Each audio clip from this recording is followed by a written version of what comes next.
Town Santhapeta limits లో ఒక 2 dead bodies Penna barrage దగ్గర వాటర్ లో ఐడెంటిఫై చేయడం జరిగిందండి.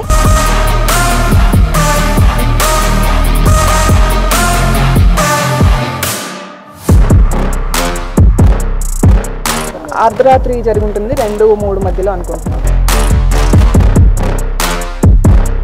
ఓకే, ఈరోజు మార్నింగ్ మనకి నెల్లూరు టౌన్ సంతపేట లిమిట్స్లో ఒక 2 డెడ్ బాడీస్ పెన్నా బ్యారేజ్ దగ్గర వాటర్లో ఐడెంటిఫై చేయడం జరిగిందండి.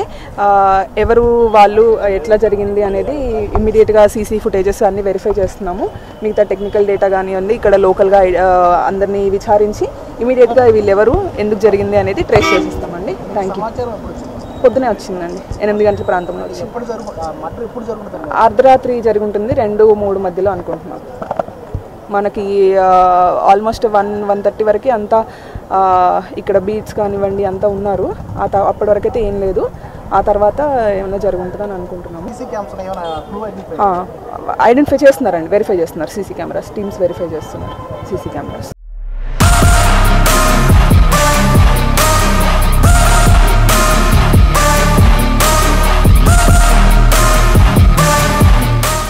(7:30, 7:45) ఆ నడి మధ్య మాకు ఫోన్ రావడం జరిగింది. ఆ బ్రిడ్జి మీద రక్తపు మడకలు ఉన్నాయి, లోపల ఒక డెడ్ బాడీ పై కాళ్ళు కనిపిస్తున్నాయి అనే సమాచారం మేరకు ఇమ్మీడియట్గా హుటాహుటిన అక్కడికి వచ్చి ఆ బాడీని కూడా క్రేన్ సహాయంతో బయటికి తీసి ఇమ్మీడియట్గా మార్చర్ రూమ్కి పంపించడం జరిగింది. అదేవిధంగా ఆ బాడీకి ఒక 40 ఫీట్ అంటే ఒక 30 మీటర్స్ 35 మీటర్స్ దూరంలో ఇంకొక బ్రిడ్జి ఉంది న్యూ పెన్నా బ్యారేజ్ దగ్గరికి. అక్కడ కూడా ఒక బాడీ నీళ్ళలో తేలాడటం గమనించి దాన్ని కూడా క్రేన్ ద్వారా పైకి తీయటం జరిగింది.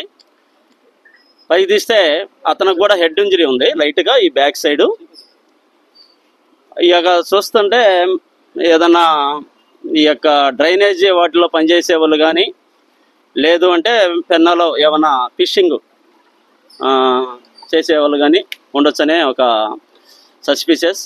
ఎవరు ద్వారా వాళ్ళకి దెబ్బ తగిలిని అసలు ఏంది మరణానికి గల కారణం అనేది దర్యాప్తులో తేలవలసి ఉంది. డెఫినెట్గా మేము మా టౌన్ ఎస్పీ గారి యొక్క సూచనల మేరకు మా టౌన్ డిఎస్పీ గారి ఆధ్వర్యంలో ఆల్రెడీ టీమ్స్ కూడా ఫామ్ చేస్తున్నారు.